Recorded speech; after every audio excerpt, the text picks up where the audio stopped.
Games, and he has been doing South Africa proud. Joining us now in studio to tell us more about his journey into fencing and what he's up to this year, Sello Maduma joins us in studio. Sello, thank you so much for speaking to us here on ANN7. Where did it all begin?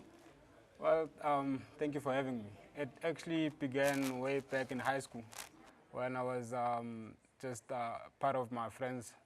When I used to go with my friends when they used to go to training for fencing. And I used to watch and not enjoy. I didn't really enjoy it until a day when they actually had to be 10 fencers, and there was only 9. And they said I must just join in and just go with them and take part.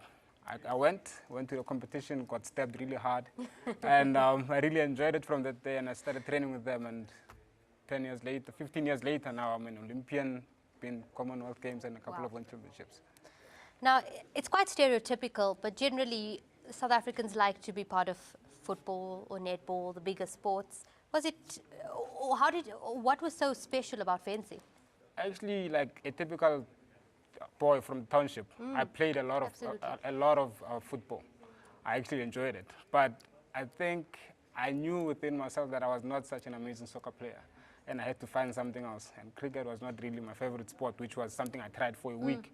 And I started doing fencing, actually when my friends invited me, and I actually enjoyed it. I think being young and playing with the sword is something very exciting, and I actually quite enjoyed it.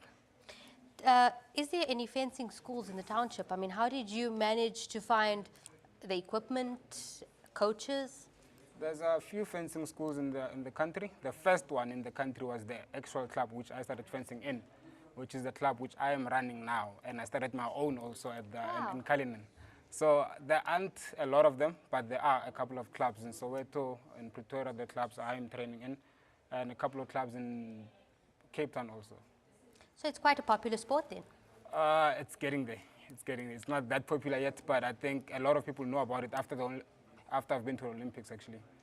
Tell us a bit about the sport. Is it expensive? Is it difficult to learn?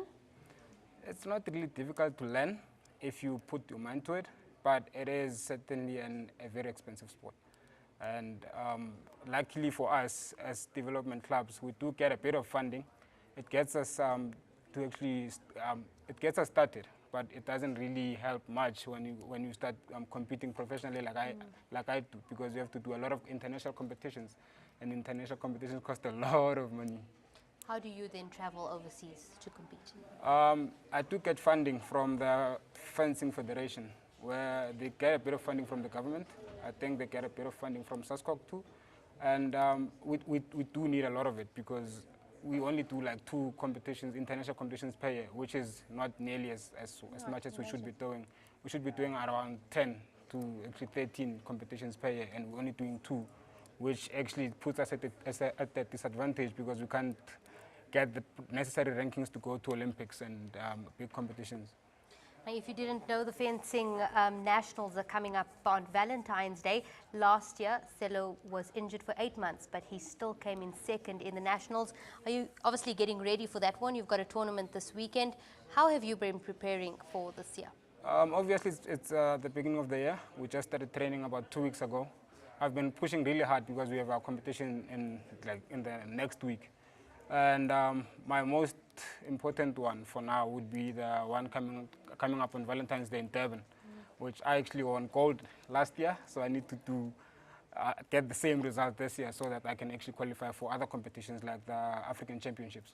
It's a massive year also, qualification for Rio 2016. You made it into the top 8 in Scotland in the Commonwealth Games. What other tournaments will you be taking part in, apart from the nationals and the competition in Durban? The major ones which I would be taking part in would be the African Championships in Egypt. That's in June.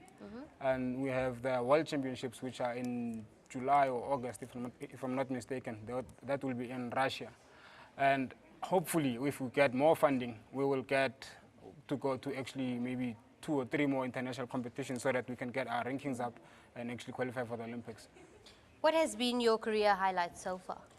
I think it should be the Olympics. It was the Olympics, and I don't think it gets any better than that. But I'm also very happy about the way I performed at the Commonwealth Games in Scotland, where I came top 8 after a very long injury break. And I think the next highlight for me would be the Rio Olympics. It would be really nice to take part in the Olympics again. What was it like representing your country? It's always a special moment. I've been in the senior team for about seven years now, and every time I go represent the country, it feels like the first time, and it's always special, and I always put my heart into it, and everyone who knows me will tell you when I go compete for the national team, I put everything I have into it. Now, you also say it on your Twitter handle, but you are the first black South African to represent South Africa in fencing. What would you like to tell other kids that would like to get involved, and how do they get involved? What I would tell them is, nothing is impossible. That's the first thing. And if you believe, it doesn't matter where you come from, whether you're from a township, rural areas, even urban areas. I mean, if you want to do something, you must just go for it. I mean, I started fencing. I didn't even know I was going to like it. Yeah. And a couple of years later, I'm now an Olympian, and I'm planning to use my story to actually inspire the young kids, which is why I started all those fencing clubs in Pretoria. I want them to look at me and say, wow, I can really get there too. So I would actually encourage all the kids to try any other, it doesn't have to be fencing, but try any other sport. It doesn't have to be soccer also, because soccer they only need 23 players per competition, and you can just try something else like golf, baseball, maybe, or fencing. And I think nothing is impossible. That is the most important message I can give to the kids now.